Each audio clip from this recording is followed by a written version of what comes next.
and turn it over to Jenny. Thanks, Andrew. Hello, everyone. Good afternoon. On behalf of myself, my co-chair, Mr. Clifton Miller, and Inclusive Supply Chain Working Group, I'd like to welcome you to today's informational and educational session. The topic is social media, as we know. Thanks, Mary Gano and Eric Bates, for being an active member of Inclusive Supply Chain Working Group and for your effort in bringing this very relevant and timely topic to our audience and our stakeholders. So without delay, I'd like to just ask you to join me in welcoming our distinguished guest today, Ms. Julie Raheja Pereira from PepsiCo and Ms. Sabina Patia from Rose International. Thank you, Julie and Sabina, for being with us today. So over to you, Margot. Hi, Jenny. I apologize. I didn't hear you very well, and I'm thinking that maybe some of the audience didn't hear you as well either. So I'm going to sort of just reintroduce Jenny. Jenny is the co-chair of the Inclusive Supply Chain Working Group, along with Cliff Miller. And I would tell you that it is one of the most important working groups of the council. It's been in place for at least 12 years, a dozen years now. And the Inclusive Supply Chain Working Group is responsible for providing our programming for our quarterly buyers luncheon in the past, and going forward, they are certainly responsible for programming into 2021. And that group is comprised of both buying entity representatives like Jenny and like Mary that are on the call today, but also supplier diversity professionals like Mary, but also MBEs, and Eric is one of our MBE representatives that's on the call today.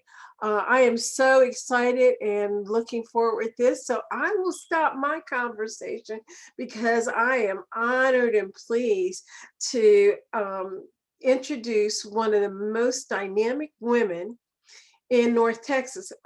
Forget about North Texas, in this country. And that is April Carr of PepsiCo. April, are you there? I am. I am. Thank you so much, Margot, and I appreciate that amazing intro. So good afternoon, everyone. My name is April Carr, and I am a PepsiCo Innovation Design Director, and also our PepsiCo National Women of Color Employee Resource Group Chair. PepsiCo Women of Color Employee Resource Group, we actively aid PepsiCo in identifying strategies that increase representation of women of color, so that we can help provide meaningful career development opportunities and advance our women of color worldwide. And so we focus on elevating both our internal and external partners across people, business, and community planks. And I'm elated to have the opportunity to first know and now introduce to you Julie. In our Women of Color strategic partnership with our PepsiCo supplier diversity team, we jumped at this great, awesome opportunity to engage with you and with the Inclusive Supply Chain Working Group Committee of Dallas-Fort Worth Minority Supplier Development Council for today's event. And I know Julie would be the perfect panelist. So I'm grateful for her engagement, and I'll tell you that you absolutely won't be disappointed. So with that, Julie is a 20+ year marketing executive. She currently leads the marketing team as PepsiCo's Chief Marketing Officer for our Central Division. And that's across PepsiCo Beverages North America. She drives local brand building and programming across the US heartland with a mega brand portfolio that includes Pepsi, Mountain Dew, Gatorade, Bubbly Sparkling Water, Pure Leaf, and Lipton iced tea. In her role, Julie partners with brand leaders in New York and Chicago to drive the national brand and innovation agenda throughout her division, covering markets from the Dakotas to Texas.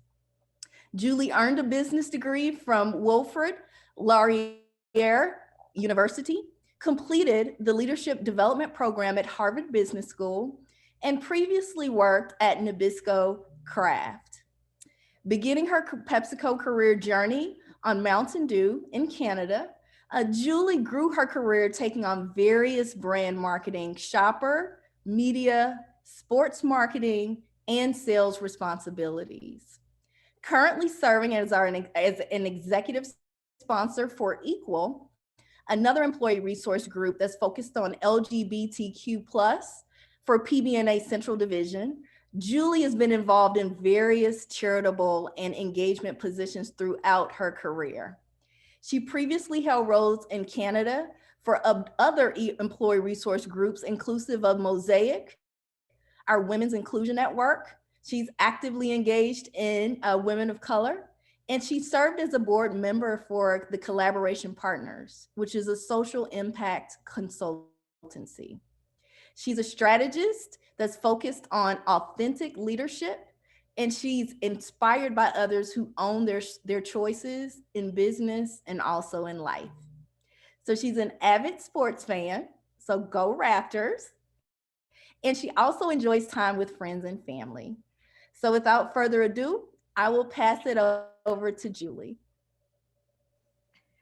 Thank you, April, for that very generous and probably too lengthy introduction. And to Roger, I was watching the chat, go Pepsi Zero Sugar. So we'll thank you for that. It's actually one of my favorites as well. So again, thank you to the entire team for honestly the honor of being here with all of you. It really is a pleasure to be here. And I think, what I'm excited about is between Sabina and I, thinking about what's really important to you and your businesses and what you're trying to do for yourselves personally, but also for your businesses. Hopefully, I can give you a couple of tips on the way that I think about things and we think about it within PepsiCo that will be useful for you. So I'll go through about 4 tips and then also some thoughts around what we're looking for in agency partners as well. So with that, I will share screen. Hopefully this all goes as planned.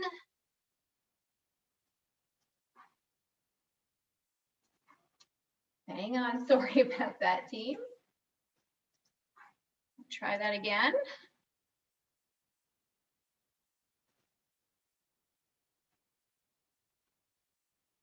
All right.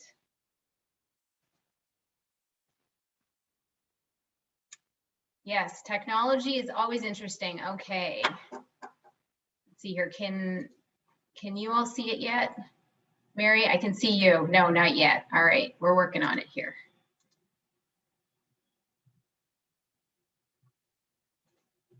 All right, okay, I see a thumbs up. I think we've got it here. So I've got my double screen here going, so hopefully, I'm looking at you right now, but the challenges of Zoom in this moment. So I'm gonna start with the first tip. And the first tip really is about knowing your brand purpose. So whatever business you all are in, you fundamentally wanna know why you exist beyond the actual proposition or the category that you're involved in. There's something larger that the world is looking for from your brand and beyond your category. So this is just one example of what I mean when you're thinking about knowing your brand purpose.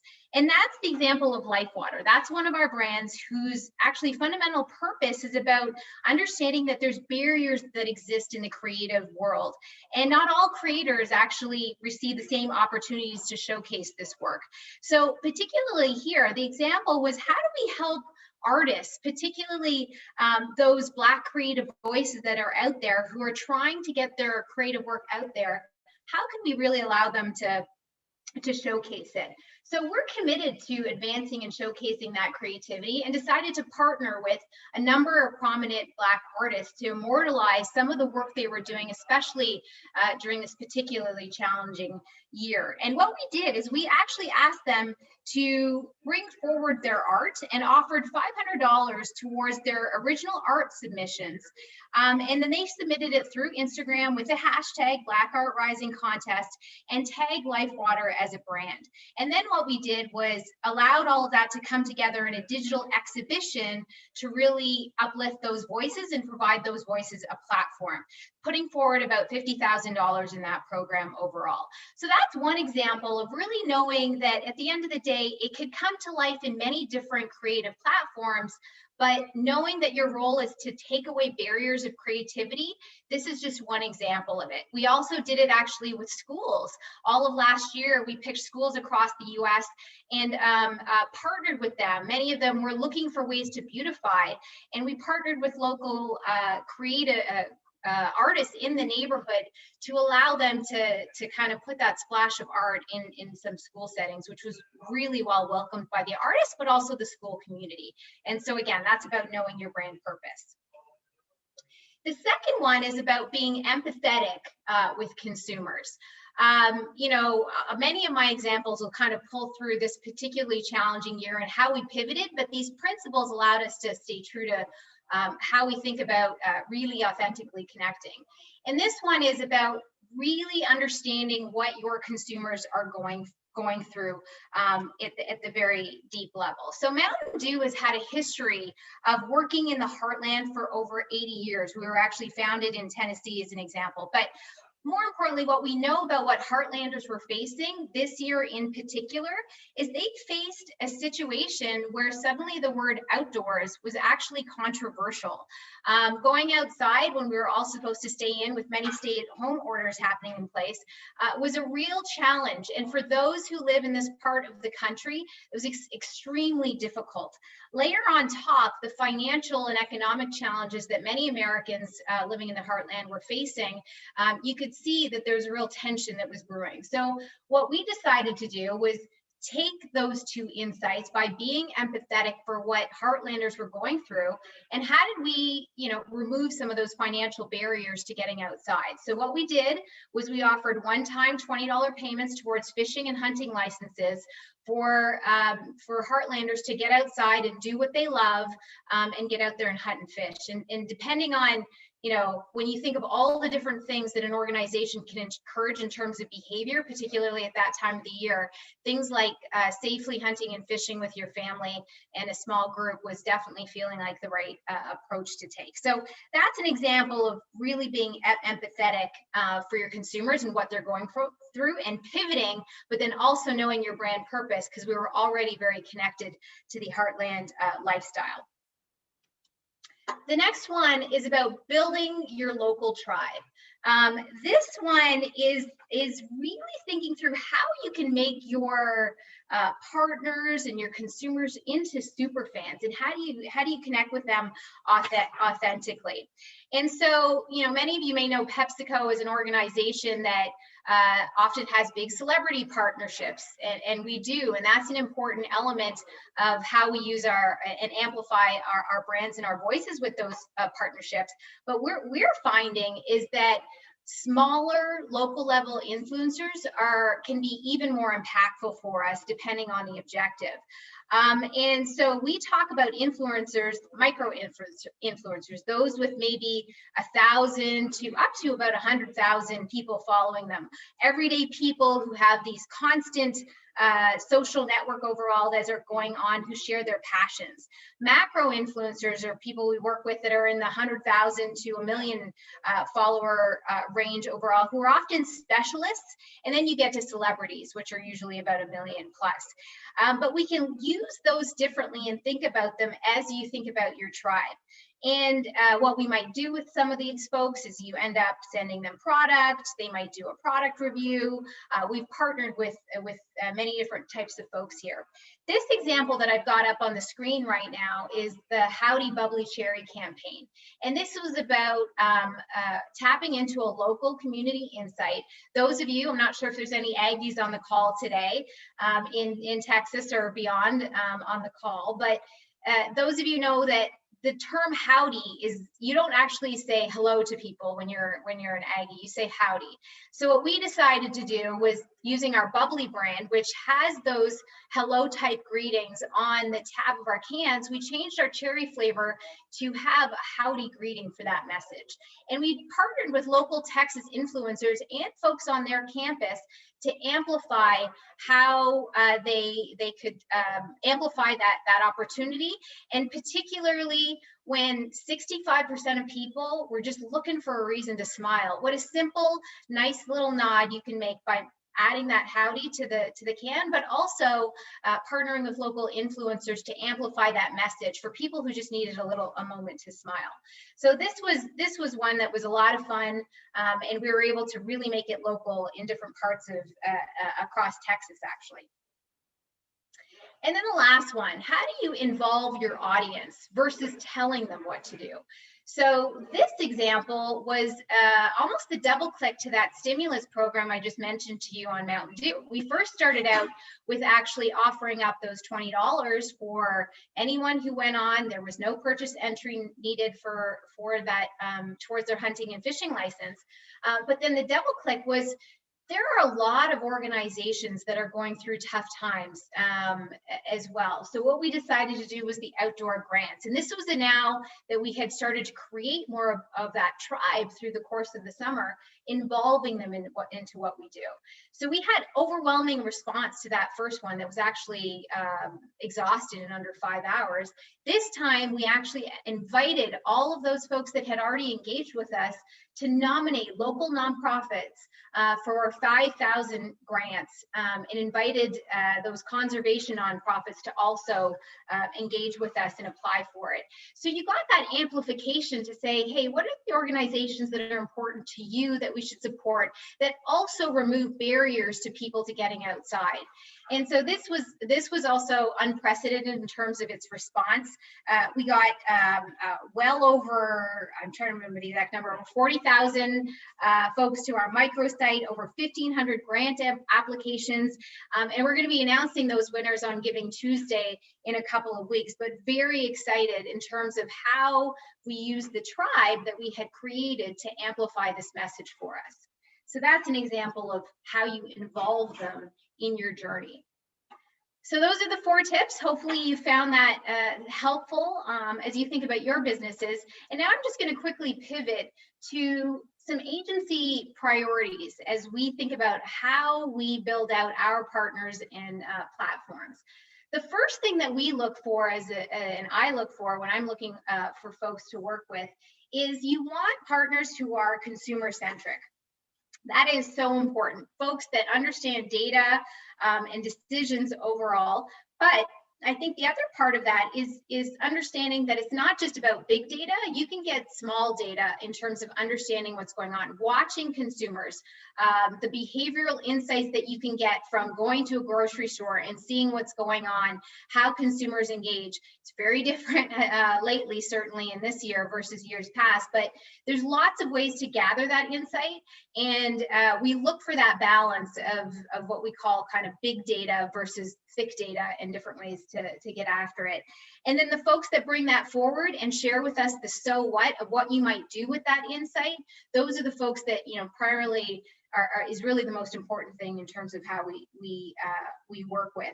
One example was actually the KFC CMO. This was a few years ago. I'd heard her speak at a different event, and she talked about just going in and talking to Uber drivers in every country she went to understand what was going on in the local market and what was important to people. And I thought that was just an interesting way of thinking about how you can get that consumer research, even if you may or may not have the resources to do, you know, more big projects overall. The second thing that we look for is how do you lead with creativity and creative excellence overall. The creativity and where you source it, how you structure your teams, how you inspire that creativity, that gets to the so what to tie to those insights, and incredibly important. And then the third one is about collaboration and partnership. We're a very matrixed organization, and we want folks who are passionate about our brands, but also we want them to be folks that are honest with us, that'll push us in different directions and challenge the status quo and really look for ideas that are breakthrough. And just like a relationship you all might think about, is a healthy relationship has that good tension of just constantly pushing each other in a respectful, productive way, which is really great.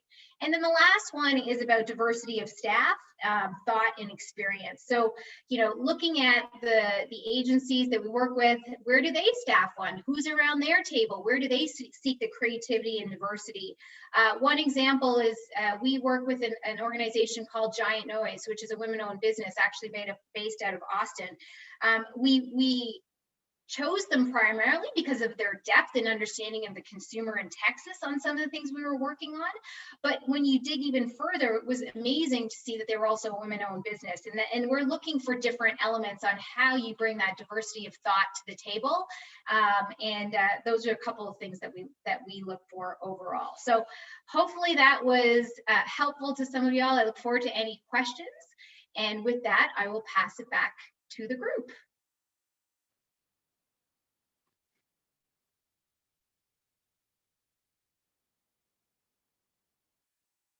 Eric, I think you are on mute, my friend. You are correct. So it worked in rehearsals. No, I was going to say, so I'm here to introduce Sabina, but before I do that, I want to just say, Julie, thank you very much for sharing that presentation, your insights. And I think what you're going to see is that social media is used in a lot of different ways.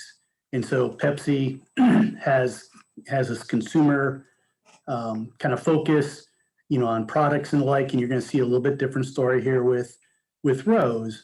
Well, so I'm one of the local members here in the DFW area, and part of the Rose team, and I'm part of the DFW MSDC. I'm part of the Inclusive Supply Chain Working Group. And one of the things that I really like about that is it brings the corporate buying entities and the minority business enterprises together. And so you'll see those partnerships or those things we kind of share in general. And that's really, one of the reasons I'm involved in all of that. So I want to talk a little bit about Rose, because not everybody's familiar with Rose International, but we were founded about 27 years ago. It's now one of the largest minority and women-owned staffing firms in the United States. Rose provides staffing services to more than 150 clients in all 50 states, including 24 of the Fortune 100. Rose was started by Sue Bhatia, which some of you probably know, who now serves as our chair and founder. Sabina Bhatia, who's here today, now serves as our CEO. And she's driving Rose to greater heights, continue our legacy of great service to our clients, outstanding care of our employees, commitment to diversity. And some of you already probably know Sabina, and some of you may recognize her once you see her from her keynote speech that she gave at the DFW MSDC E-Awards last November, when Rose was the MB's signature sponsor of the event. So without further ado, here's Sabina, and here's the Rose story around social media. Thank you, Eric. Appreciate it. Are you able to see my screen real quick? You can. Awesome. All right. Thanks all for having me. Good afternoon. I am so delighted to be presenting some of the best practices that Rose uses for our social media strategy. And by no means am I an expert. I'm sure there's probably some marketing agencies in attendance today that would do this a lot better than myself, but I'm going to do my best. And I will say that we've grown completely organically, as Eric mentioned. So we've always tried to do everything in-house before resorting to outsourcing or consulting. So we've definitely learned a lot of lessons along the way. I really hope this information is useful for some of the service-based MBEs that are attending today. Julie, fantastic job.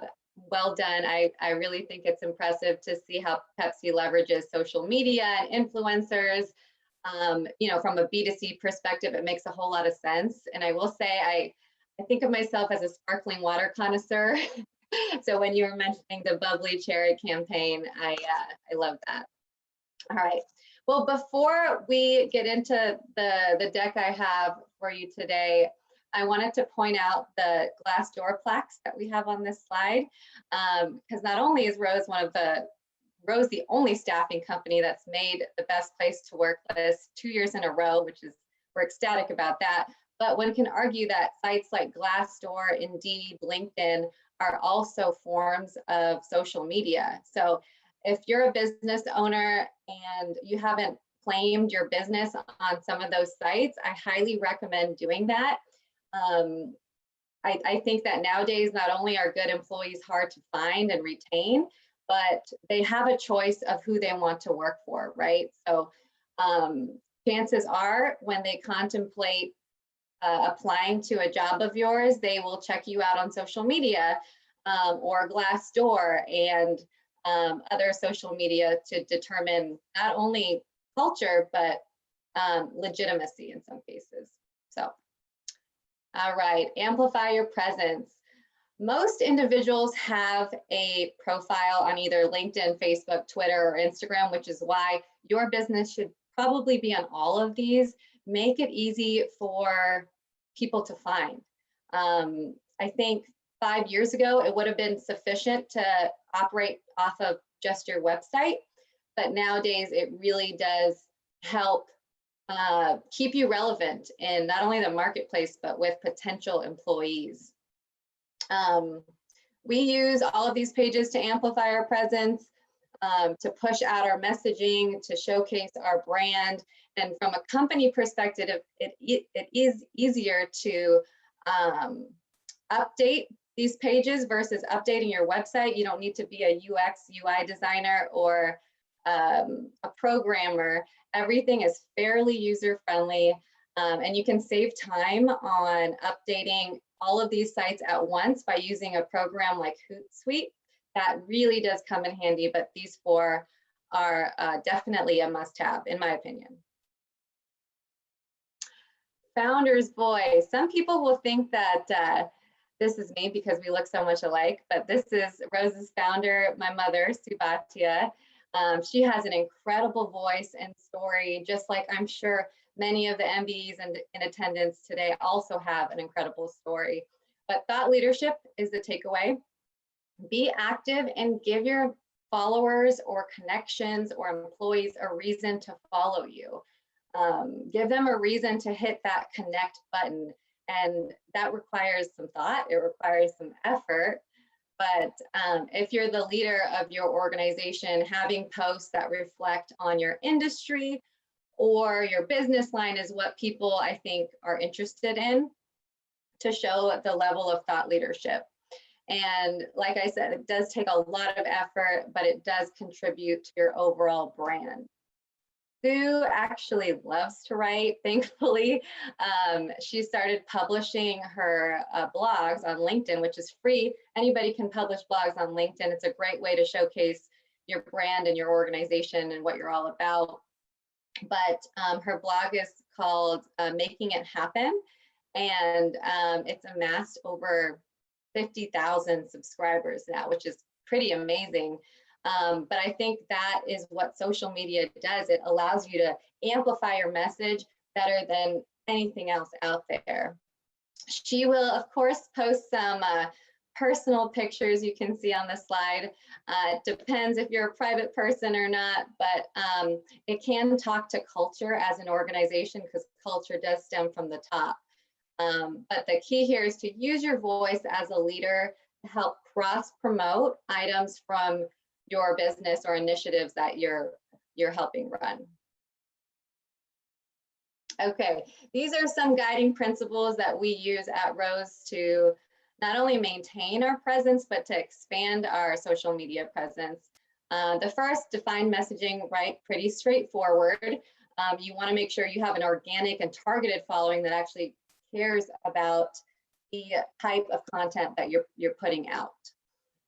For example, Rose is in the business of helping people find jobs, and in the image icon right there, I have our deployment to employment icon. That's a program that we built internally to help assist military veterans and their spouses in finding meaningful work. So we chose to showcase our various programs. You can do that as well. It's pretty easy. Be consistent. That's easy to understand, but it's not as easy to actually do. Trust me, it takes time, it takes investment, it takes effort. But if there's anything that you take away from this presentation, I hope it's be consistent, because you can easily fall off the wagon when it comes to posting regularly. So not only is it important to set a cadence, but adhere to that cadence and keep repeating. It'll take some time, but you'll get there. Know what's trending. Guys, this year has been a crazy, scary, unusual year, and there's literally no shortage of things to talk about that relates to everyone. I think that I get the reasoning for wanting to maintain a neutral stance when it comes to your company profile on controversial type issues. But the reality is that consumers want to know where a business stands, and they want to know the morals, ethics, and values that you hold as an organization. I'm not suggesting issuing a formal statement something happens in the news. That would be quite excessive, but addressing the major themes and topics would be great. When we had our prep call and when Julie and I met each other, she mentioned Pepsi's racial justice initiative, and I think that's spot on. That's exactly what we should all aim to do. Meaningful, impactful content like that also strives to do good in your organization, but the community as a whole. Engaging in healthy dialogue, that's pretty straightforward, but commenting, posting a variety of content in various modes like graphics, text, videos. I'll admit, when it comes to videos, we're not even at the point where we want to be, but we're always fine-tuning our approach when it comes to having a variety of different types of content. Okay, have fun with it, guys. Social media is supposed to be fun. That's what it started off. Facebook was created by a bunch of college students who were looking to network with one another. So it's all about having fun and showcasing your brand personality. It's hard enough that we're all going through a global pandemic, but and people like Julie are probably juggling duties of parenting and while on the job. If that's you, kudos. I don't know how you guys are doing that right now. Respect. But showcasing your culture or personality as an organization really does go a long way. There's a picture of our Chief Revenue Officer, Eric Token, wearing business on top and casual on the bottom. That's probably all of us that are presenting today. That's what we look like. But culture is key, and as a staffing firm, we're always looking to showcase what our internal culture can be like, so that candidates considering working for us can actually get a sense of what it would like to be, what it would be like to work for a staffing company. I can't talk today. Lastly, if you attend any DFW MSDC events or any NMSDC events, take pictures, bring your camera, and when you post on social media, tag the organization, because social media is all about collaborating. I mentioned thought leadership a couple of slides ago during Founder's Voice, but it's in here again to showcase, I think, just how powerful it can be. Like I said, it took a couple years for Sue's newsletter to get to, this many subscribers, but I think that's where it's been very, very rewarding. We get to see interactions from people all over the globe and get to see their insights and ideas and beliefs. And I think that's the beauty of social media. It shrinks this very large, vast world we live in and makes it seem like somebody in Asia is right along with you right there. Social media is a two-way street. And if you're a business leader, you want to give this a shot, posting actively. It takes a lot of work, but it's important. And just make sure the content is fresh and you're welcoming perspectives and insight from your audience. Okay, this is not so much a shameless plug as it is a social media directive. Promote your achievements, guys, and celebrate your wins and allow your audience to celebrate with you. And I think this rings even more true this year when we're all confined to our homes, practicing social distancing. But in general, it's something you want to do. Be your best cheerleader, and you'll be surprised to see how many people on social media are right there with you, cheering you along. It's really fun. We've been blessed to receive many awards, like probably a lot of MBEs in attendance today. So always remember, promote your achievements. All right, well, this wraps up my time. Thank you, DFW-MSD, for having me. Of course, this is a social media presentation, so I would be remiss if I didn't encourage you all to follow Rose on all of our platforms. The QR codes make it pretty simple for you to find us on our pages. It really has been a privilege, so thank you, Julie. It was a privilege to present alongside you. That was amazing, and I hope this was helpful to all of you who took the time out of your busy schedules to present. Thank you. And I think now I'm going to hand it off to Eric for Q&A. I'm going to moderate the Q&A, so I would ask people to put your questions for either Sabina or Julie in the Q&A session below. First of all, I wanted to thank both Sabina and Julie. Great presentations. You know, if you think about social media, and you hear a ton of it on the news today, it really is a way to, and you've heard the word amplify a lot today, is amplifying your presence. If you think about whether it's Pepsi or Rose, and you want to go out and find them today, you have to go out physically yourself, you have to have the intention of going out to the website and learning something. So you're going to require people to come to you. When you have social media, you're basically pushing your message out, pushing it out to a lot of different communities. And you have varying degrees of control around that message. But it's a great way to basically push your brand out, to push your thoughts out, to engage with all those different communities.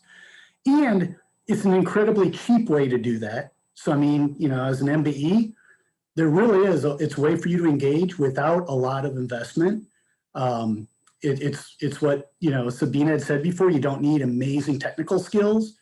You know, so take advantage of it. It's, you know, more and more people are going to social media, and you're going to continue to see that. So, you know, rely on your website. You have a lot of control over that, but it takes time.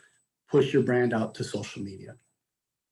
So again, I'm gonna read the Q&A here, and I'll direct it to either Sabina or both, depending upon the type of question. So keep them coming. And the first question I have here, and I'm going to modify it slightly, but it's from Carolina. And the question is, are all social media platforms good for a freight forwarding company? And I'm going to kind of just change that is, how would you pick? I mean, so not all social media platforms are the same. There's differences between them. And how would you go about selecting which ones? If you're only going to select one or two, is there a thought process you would use in terms of which ones you would target? And Sabina, let's start with you this time. And then Julie, I'll go to you. Sure, absolutely. I think I'm coming from an employment perspective, a staffing perspective. So LinkedIn is essential to our business. Not only are candidates looking for jobs on LinkedIn, they're looking to connect with recruiters, to former bosses, to potential bosses.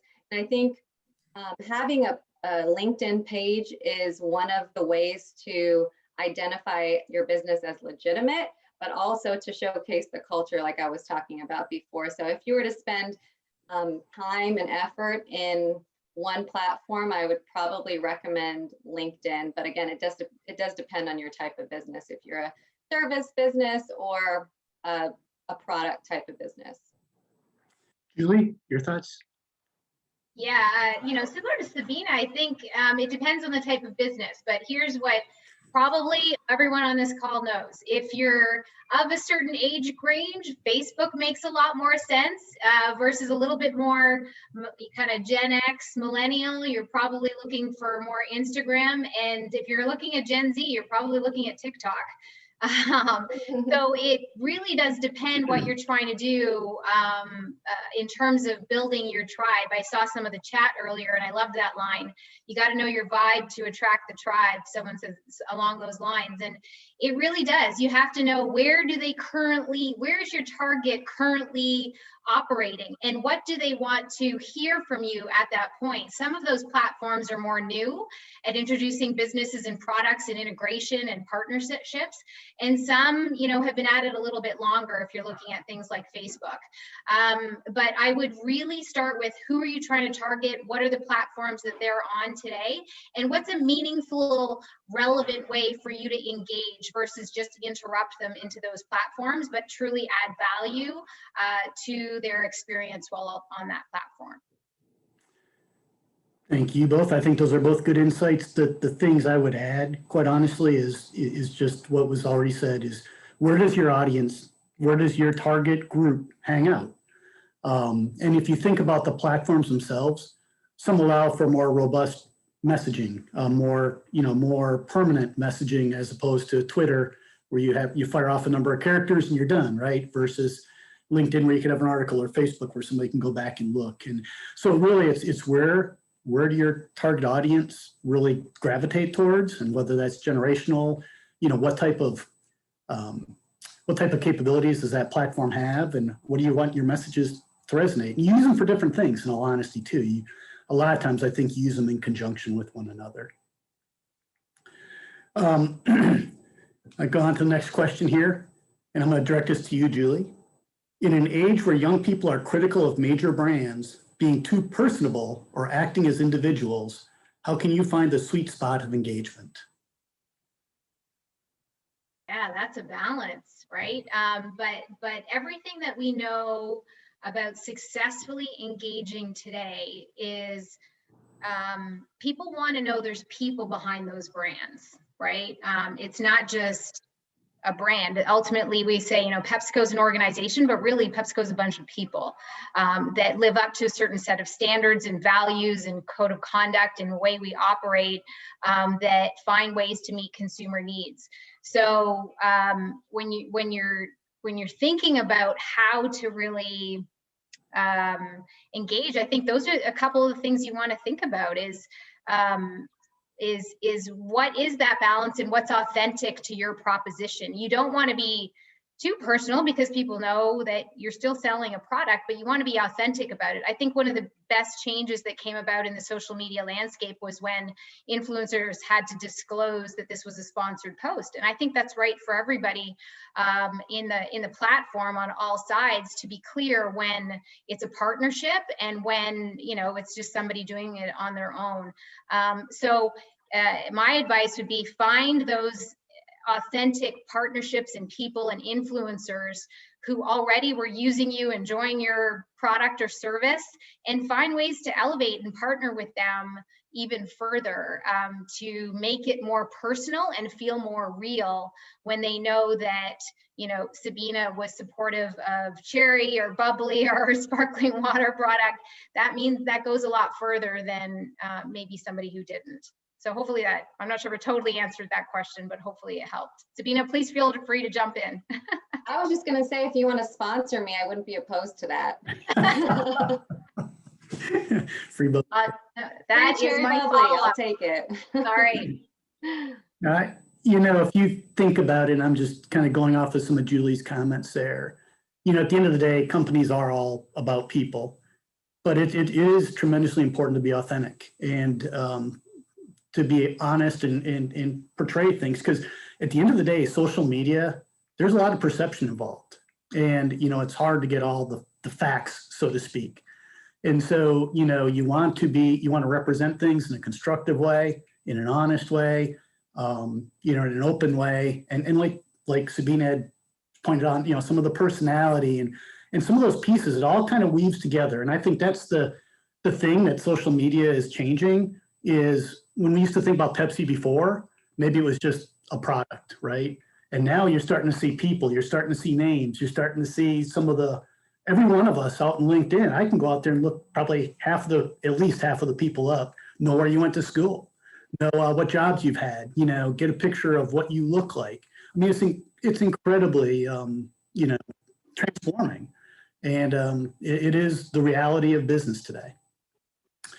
All right, so let me go on to the next question. I'm going to address this initially to you, Sabina, but then Julie, if there's something you'd like to add, because I think this falls more in line with so Rose is more of a service than a product company, right? For those of us who are in the construction industry without a product, just a service, what are some social media content ideas that we can use? Gosh, that's a hard one. For me, not being familiar with construction, I don't know if I'd be able to come up with those ideas for you, but if there's a project that you're doing that you're extremely proud of and the customer allows you to showcase the great work that you did, I would say show it off. That's the best. Testimonials are the best way to market your business. I know we use testimonials quite a bit, not only from customers, but from employees that we place on assignment at, say, PepsiCo. So testimonials matter. And I would say something that's more powerful than a testimonial, gosh, I couldn't share that with you. So content, if you're confused on what content to push out to your market, I would say testimonials. Go with that. Julie, anything you'd like to add?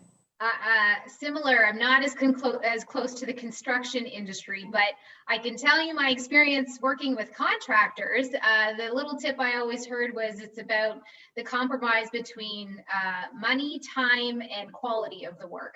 So for that construction business, if you lean in one of those couple areas, to Sabina's point, it's like, if you know the tension in your particular market or that particular audience is more one of those three, lean into those. But you could showcase testimonials to say, all these folks who know you came in on budget. That's super important depending on what type of, to everybody, I would think.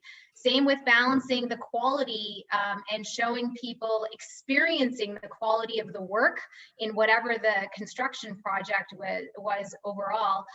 And certainly just the overall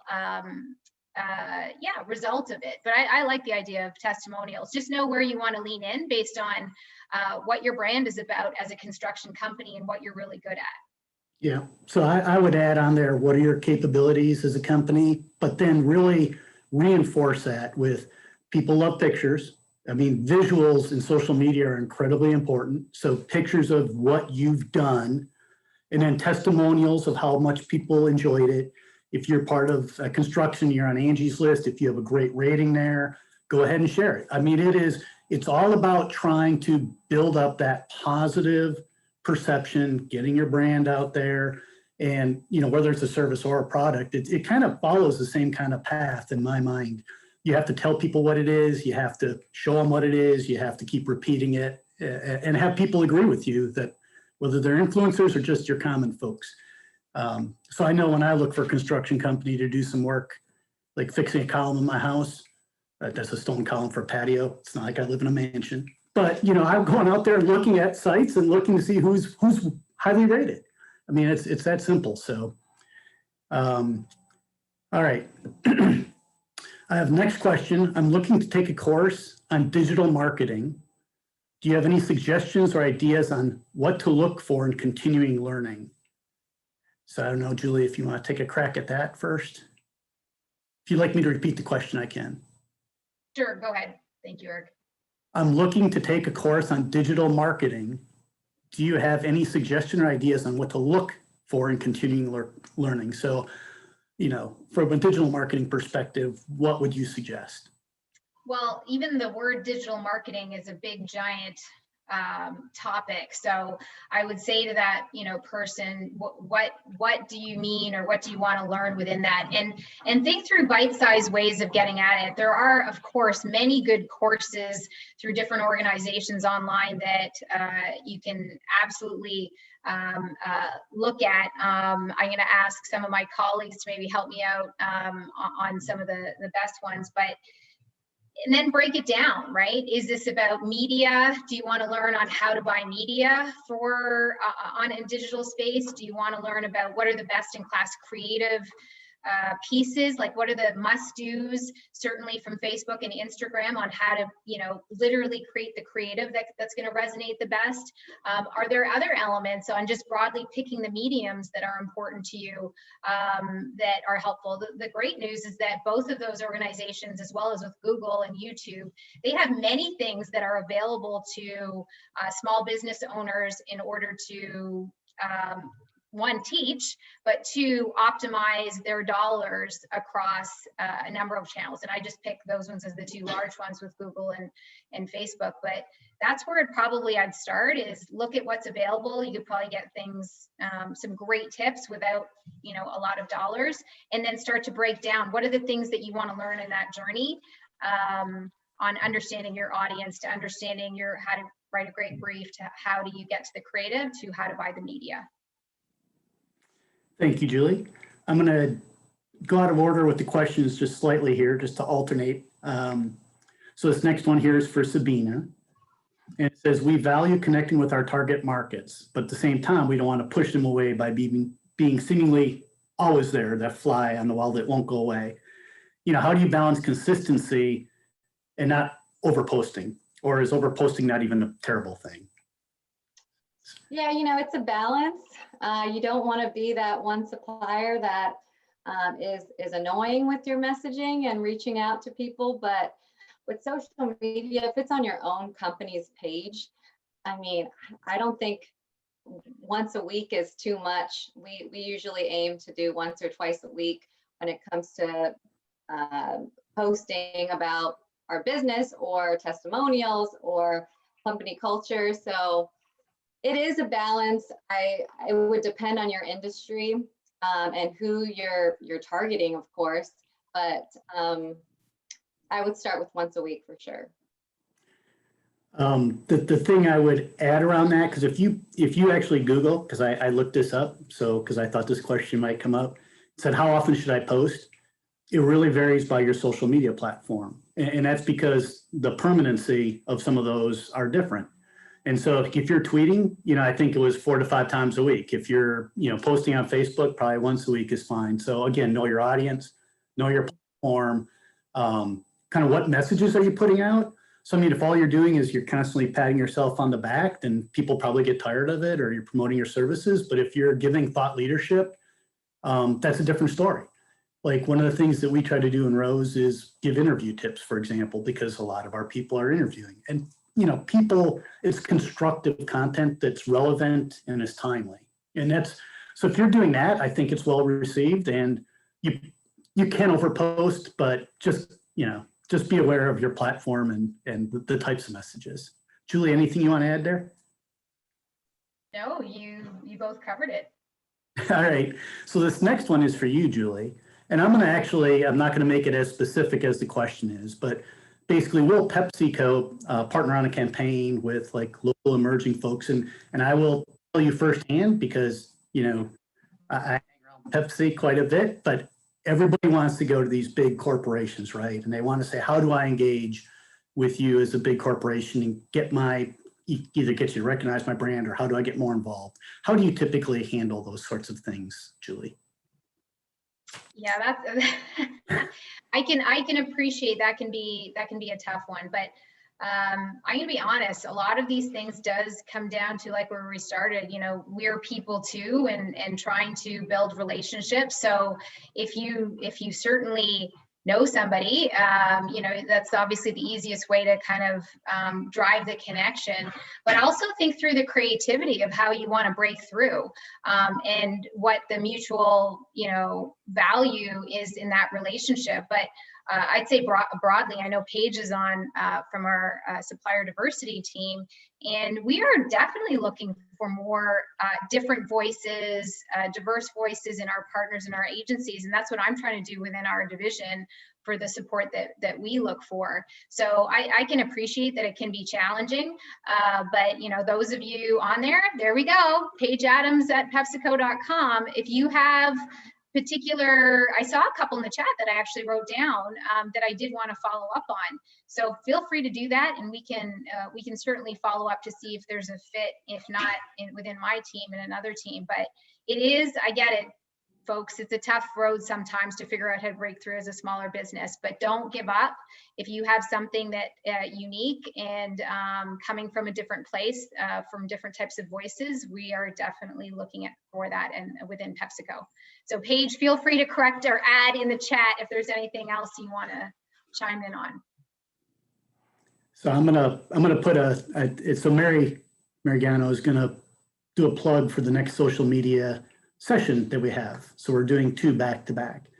And part of it is, how do you engage with these big corporate buyers and their sites? Because, even Rose, we're one of the largest staffing firms now in the country, especially from that women minority owned perspective. And we have lots of sub vendors that want to come up and engage with us because, we are the bigger fish. And it just what Julie had said, what is the real value that you're bringing to the equation? What are you really good at? Is it something that really hits the mark for, that is going to be beneficial for both sides? Because that's what business is about, is trying to get a win-win situation. So I'll let Mary kind of talk a little bit more about that session towards the end of this one. All right, so here's the next question. I'm going to go to you first, Sabina, and then to you, Julie. How hard should you try to sell on social media? I see a trend with these questions. I think do what you feel is natural and organic. I think, as Eric mentioned, having a variety of posts that are not just selling posts or sales posts, they're posts showing your culture, your employees, then it seems like you're not doing as much selling, and you have a really well-rounded sort of plethora of content that you're pushing out to your audience. So I don't think there's such thing as posting too hard if you have a well-rounded variety of content that you're using for your social media platforms. Julie? Julie may have more insight coming from a customer perspective. No, I think it does tie to what Sabina said. It depends where you are. So we talk about it as, the funnel in marketing when you're trying to, depending on what you're trying to do. Are you trying to drive awareness that you exist to a certain group of people or cohort? And when you're on social media, to this construction example, people that have been searching, looking up contractors or where to buy, kitchen fixtures, like people who are already somewhat engaged are going to be very different than maybe those who are on the fringes or not talking about it. So depending on where those folks are, you can, go for the sale a little bit harder versus maybe on the periphery. In our categories where you're talking about impulse in large cases, of categories, being top of mind is really important versus I need to buy toilet paper is very different than my life will end, as much as I love bubbly, if I don't have it. So it really depends on the category you're in and then the stage of where your audience is in on how hard on the sale you want to go. But absolutely, I don't think there's anything wrong with going for it if you know that audience group is right for it and they're thinking about it, and you have a compelling advantage that you want them to know, whether it's a product advantage or a service advantage or a price advantage or a time bound. We often find when things are time bound on social, you get a lot more engagement into whatever you're doing. It's only available until Thanksgiving is going to drive a different behavior than just saying, here's our offering, and just leave it open. So I think it just comes back to what you're trying to accomplish, but I'm all for going for the sale for that person who asked. Very good. All right, Sabina, this next one is for you. And I'll jump in at the end too, depending upon how you answer it. But we're also a staffing agency that has a target audience that doesn't look at LinkedIn. So that's good. They've already determined that that isn't where their target audience sits. How do I build a tribe with our Facebook followers? So they already have a Facebook site, obviously. What are the things you would recommend, from a Facebook perspective? You're on mute, Sabina. Sorry about that. Okay. I will say that Facebook has been a tough one for us. I don't believe we've utilized Facebook in a way that has been effective. So if you're on Facebook, what I've heard is Facebook advertising is the way to go to target certain, I guess, types of folks. And that's the way to go when it comes to Facebook. But if Julie has any ideas on this, I would be also willing to know what's the key to Facebook. Anything you'd like to add there, Julie? Why don't you go ahead, Eric, first? It sounds like you have some thoughts. Yeah, I do have some thoughts, only because I'm going to combine it with the next question, because we're getting a lot of very specific ones. And the next question is, what are the best platforms for bridal consignment store?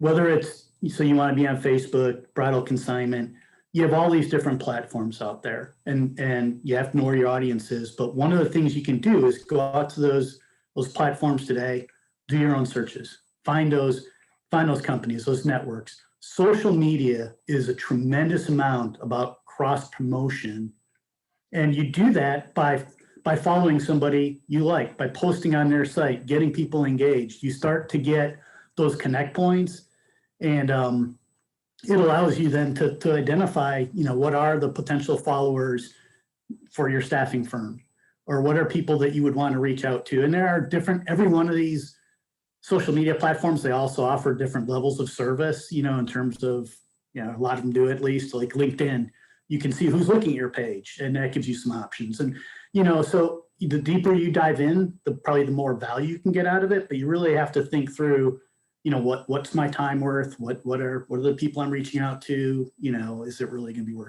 worth it? Julie, anything you want to add? No, I think you guys both covered it in that. All right. There are very specific things here. What about ideas for apparel brands, or do we have to have a huge following and be a big brand in order to partner with companies like PepsiCo? So you have to come in through, and again, I'm going to make a plug probably, for the next session, but it's always a challenge to get in front of the right people. If you're an MBE, to go out and find those buyers for your services. And the bigger the company, sometimes, the harder you have to look or work. And there's multiple paths into it. One of the things that I would tell you is when you learn something about, let's say, and I don't want to put Julie on the spot, but, or Sabina, but like, let's say you wanted to know a little bit more about them because you want to give a pitch that really is going to resonate with that person. What's important to that person? Well, like I said, there's a tremendous amount of information out there in LinkedIn. There's a tremendous amount of information out there in Facebook. Go out and do your homework and find out what it is, and then go out and look at their website. Pull out what are they, what are the products they offer? Are there challenges out there you're seeing in their social media site that people are complaining about? Do you have a solution for that that's going to be a win-win that you can now approach them and say, hey, I noticed this. I think I can help you with that to fix that problem. So I don't know if there's additional things, Julie and Sabina, I see you both nodding your heads. Anything you want to add to that? I love what you just said, Eric, about, marketing is ultimately about satisfying unmet needs, right? So when the social media is the equalizer. It doesn't matter if you're big or small, same number of clicks to kind of look at something or a service or a product or even research, to your point, a person. So it's an equalizer. And if you can really find those unmet needs and address them versus just like, hi, I'd like to work with you. You know, oh, I really want that job, but you don't explain why you have the skills or the qualifications to meet a need that they're looking for. I think that's the thing, is that it is back to the point of mutual value, and you can use social media effectively to find those unmet needs in whatever product or category that you operate in. Sabina? I'll just say ditto. No, you know, I really think it's important, whether you're an MBE or you're a big company, you have to really appeal to why it makes sense to engage with you. I saw one of the rarest things that we're all going to have, you know, in terms of a resource available to us moving forward is our attention. You think about how many things are vying for our attention. Every day I get a lot of emails from people that are trying to offer me things, whether that's in my work or my personal email box. And for the most part, I don't care, because they haven't hit what's important to me. So do your homework, figure out where it is you could add value, come there with a pitch that really makes sense. And that to me is the biggest thing. And then use social media to educate yourselves, to do maybe some of those reach outs. You know, it really is a powerful tool, and it gives everybody a voice that before wasn't available to you as a small company. You can now reach out to Pepsi if you're sitting in Florida. I mean, you really can. And well, you have a big presence in Florida, so I shouldn't use that as an example, but anyway. All right, let's see here. I'm gonna go to one of our predetermined questions because nobody's asked this one yet, but I do think it comes up. If a company receives a negative review or remark on social media, what are some steps they should take? And Sabina, I'll start with you, and then Julie, I'll go to you, because I know social media, again, you don't control the content like you do on your own website. Right. And you're dealing with the community, and some community members can be constructive and some less so. So Sabina, any thoughts on that? Yeah, I'd say, I mean, I know when we get a constructive, I won't say negative, a constructive review on, say, Glassdoor, we definitely respond to that person, encourage them to reach out to us, get on a phone call so that we can actually identify what the issues were. If Rose was truly, at fault for something, we try and remedy whatever happened. If it was a misunderstanding, we like to explain it so that in the case they want to amend their review, which would be amazing, because a lot of times it's misunderstandings. And you're right, social media, you can't control what other people post, which is why claiming your profile on all of those sites and having somebody working in the marketing department who kind of trolls what people are saying and posting in a timely manner really does help, because it doesn't, attacking things when they come out is better than letting things brew. So that's the advice that I would give for that question. Thank you. Julie? I completely agree with Sabina. Address, because when somebody is, sharing something, they spent their time, their energy, their money on whatever product or service and are giving you something very valuable, which is feedback. So responding in a timely manner and having protocols in place that, that somebody's always going to respond in 24 hours, I think is step one. And two, oftentimes people just want to feel heard, right? Nobody wants to call a 1-800 number, or very few. There are still some that do that, but primarily they'll go to social mediums and it'll happen fast. So response is quick and they just want to be heard. And again, oftentimes we find when you remedy that situation, even if it was on the person and candidly there was nothing with the contest wrong or something else that they didn't do, still remedy it. It doesn't take a lot to remedy that situation, and suddenly you can turn them into a promoter to say, wow, Rose responded like this to my challenge very quickly, and they can often be flipped. The other thing that sometimes happens if it's on social is the community itself may moderate and jump in on behalf of the product or service to say, hey, well, that's not my experience, but this is what happened to me. So it is important to watch and to listen and to respond. I think the worst advice would be just don't respond or delete it or, you know, take it off. Usually that's not the most productive way to deal with, I'd say, the majority of situations. Yeah, I'm going to add to that as well. I mean, there's companies out there, if you're a big enough company and you have good pockets, there's people like Salesforce that will monitor all the activity that goes on and alert you to things. And here's your, you know, here's how popular you are, things like that, right? You can see all these different pieces. If you're an MBE, you're probably doing this on the side. But what I'd like to draw out from both what Julie and Sabina said, you know, monitor it, try to be timely, but respond to it. How you respond helps build your brand.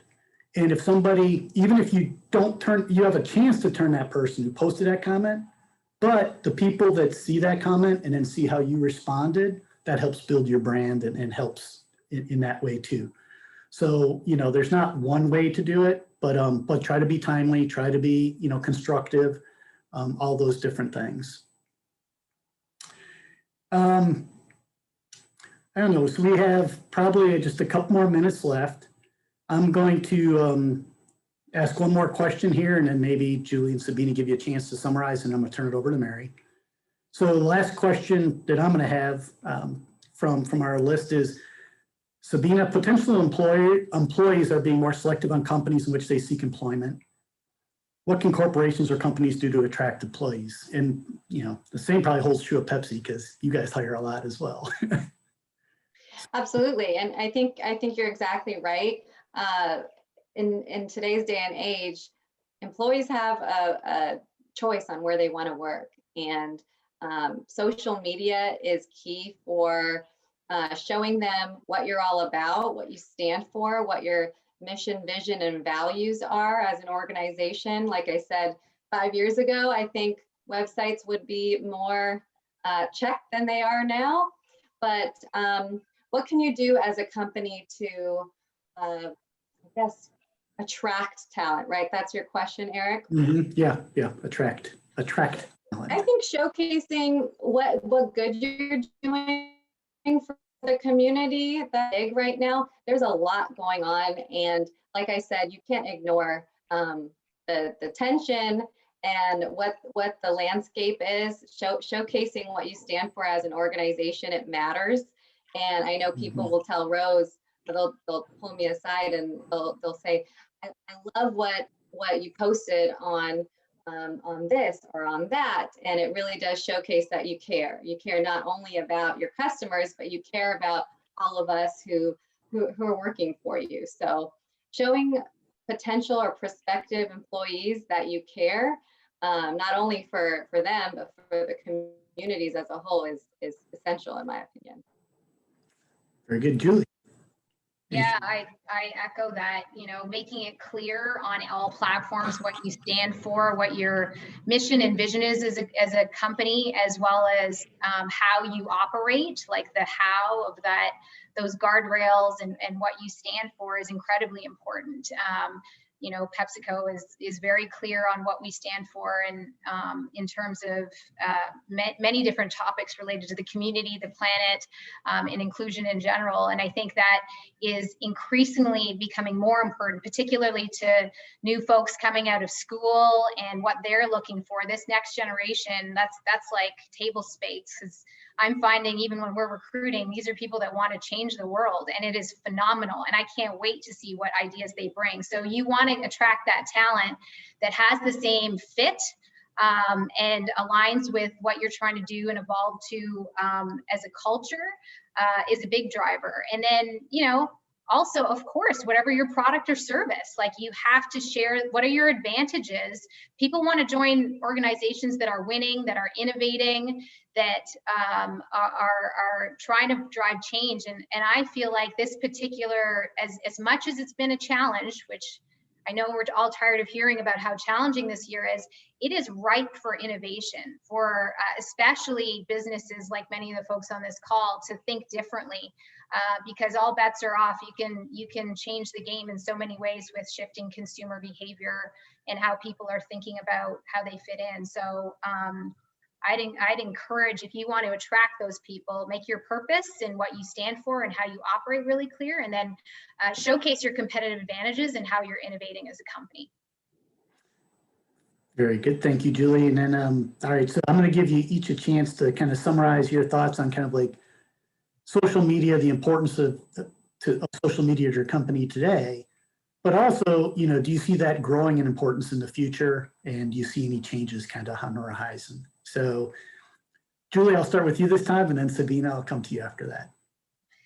Yeah, I mean, this conversation is showing it. As I mentioned earlier, it's the equalizer in terms of media. So it is incredibly important and will be increasingly important. The more we talk about cord cutting behavior, you know, people aren't going to the traditional channels as much or as often. And so you have to think about different ways to drive reach. So this will continue to be important, and to stay up to speed on whatever the new TikTok is and the thing after that, because there will be something. I use my kids as a marker for understanding what's next. But I would encourage everybody to just play with it. And if you're not familiar with those, and maybe it doesn't even affect your business today, you know, read an article for 5 minutes about it, download the app and try it, just to play around and experiment as a user, because it may be helpful down the line, and we can all get comfortable trying new things. I was probably a later one on TikTok after my son was all over it. So I was like, okay, I need to know what's happening here. But it definitely is important to kind of play with it and to try it and recognize it may or may not stick. Something else may come along. And that's what we're trying to do as a company, is stay as relevant as we can to whatever's next, and then build on the best practices for the ones like Instagram that are sticking around, because they can provide tremendous reach where we don't get it in some other areas, or things like YouTube for sure is another one. Very good. Sabina? Yeah, I'd say social media isn't going anywhere anytime soon. I think usage is up year over year. You've seen, you know, our president tweeting every single day. So it's being used, it's being used to the fullest, and it's only going to grow. I'd say the last piece of advice I have for MBEs is to model successful accounts that maybe are in your business line or vertical. You're a product company and you're inspired by what Julie showcased today. Use some of that stuff as inspiration. If you're a service-based company, I wouldn't say model Rose. I don't feel like we're at the place where we want to be, but companies like Accenture or Deloitte, they do a fantastic job. And driving innovation through what they're doing when it comes to B2B is hard to communicate via social media, but they do a really good job with it. So I'd say model successful behavior that you would like to showcase. Thank you very much. Julie and Sabina, thank you for your time. I also want to introduce the next speaker, which is Mary. She's actually my partner on this, and I will tell you the brains behind your operation that you just saw happen here. And she's going to be promoting the next session. So we call it the Mary Show. No, it's not the Mary Show. Eric, you did a wonderful job. Julie and Sabina, thank you all so much for being with us today and to present to, it was over about 112 people that had signed up and that actually logged in and watched this webinar, which is phenomenal. I believe a lot of people wanted to know about social media and the impact that it can have on their business. Well, we're not just going to stop with one session in this series. We're going to have actually two of them. So I want you all to save the date for December 9th, 2020. And we're going to have social media session 2. And Eric has talked about it a little bit, but this one is going to be how you can connect and interface with buyers, company websites, and social media. So some of the things that we're going to be covering, Vistra Corp will be presenting along with other corporations and MBEs. We're going to talk about utilizing social media and how you can learn about people prior to meeting them. Because of the pandemic, you're probably not going in and having face-to-face meetings. You're having these virtual meetings. And so it's good for you all to go and do some research on those individuals in which you're going to be speaking with. And then we're going to talk about also your MBE profile in NMSDC. So when you complete that application to be certified, guess what? That information goes into your profile, which is visible by anyone who's a member of NMSDC and when they're searching for companies like yours or that offer services or products. And then, what are we as buyers? What are we looking for when we're looking at a company's website? Yes, we have your capability statement, but we go a little bit further than just looking at that capability statement. So that's just a teaser of what we're going to be covering in session 2 on December 9th. I'm sure Andrew will be sending out the save the dates and then giving you all a little bit more information.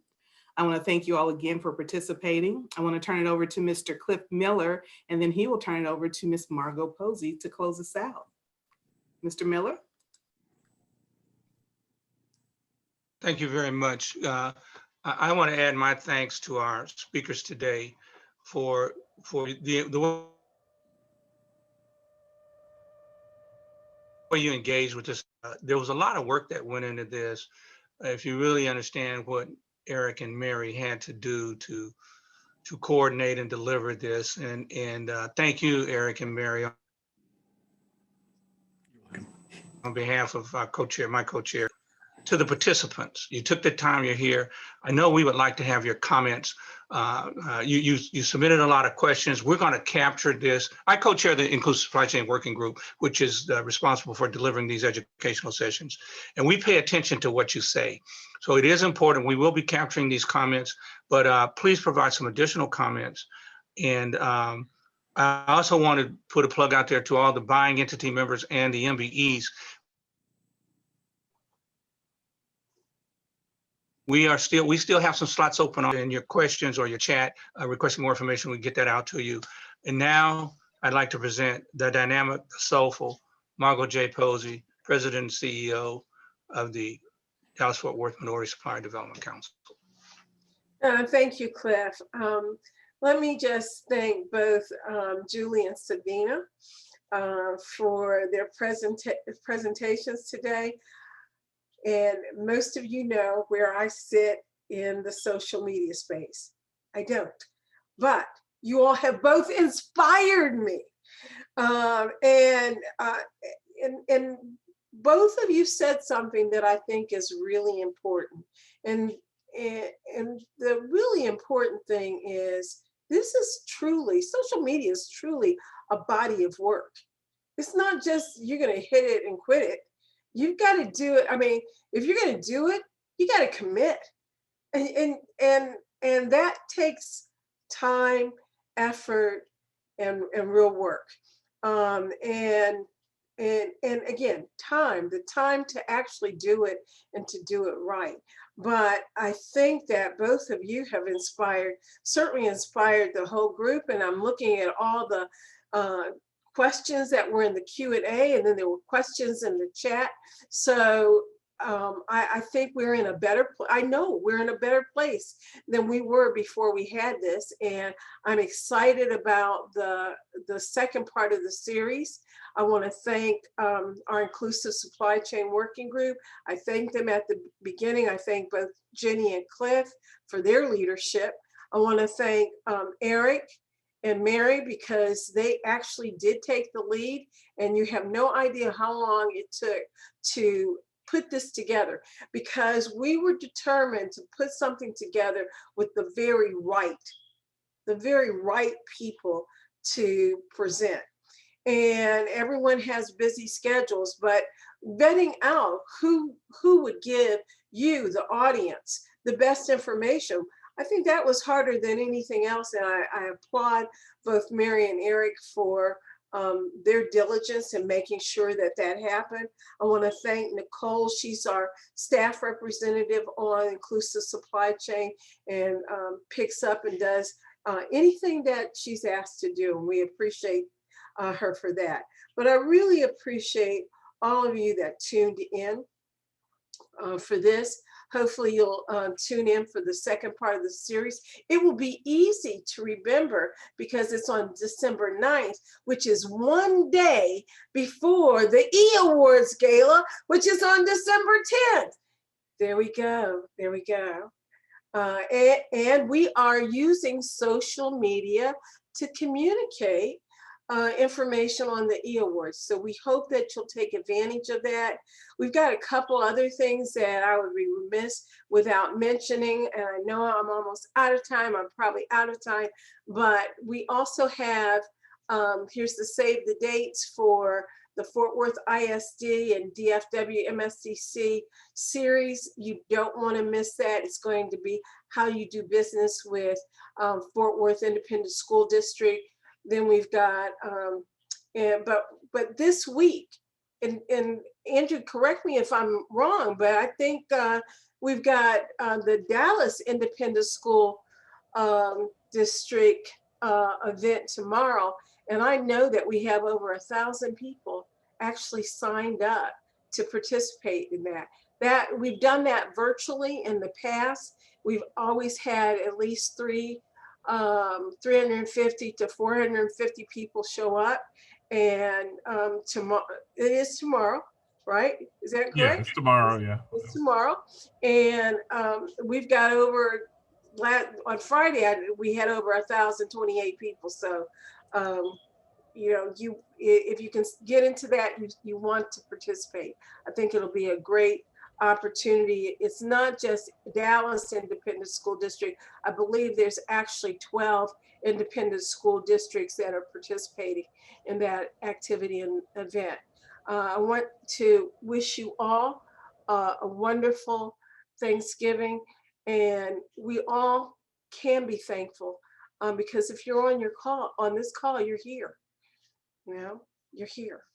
And so with that, again, hats off to our speakers. I told you when I introduced April that we had dynamic women. Well, you've heard from them. And Eric, you were dynamic too in your responses because you were part of that team as well because you answered a lot of those questions. So Eric, thank you for that because it's icing on the cake, okay? All right, with that, I'm going to hand it back to Andrew. Thank you all so much for attending. The Dallas-Fort Worth Minority Supplier Development Council is here to serve you. Let us know what we can do better now and in 2021. We don't have all the answers, but we know that you have the information and the input that we need. So share it with us and we'll try to incorporate all of the things that you tell us into programming that really works and is beneficial to you. That's what Jenny and Cliff and the Inclusive Supply Chain have done over the years, and that's what they continue to do. So we do want to hear from you. Again, thank you so much. Appreciate you. Tune in for our next activity. All right. Thank you, everyone. And everybody have a great day. Thank you all.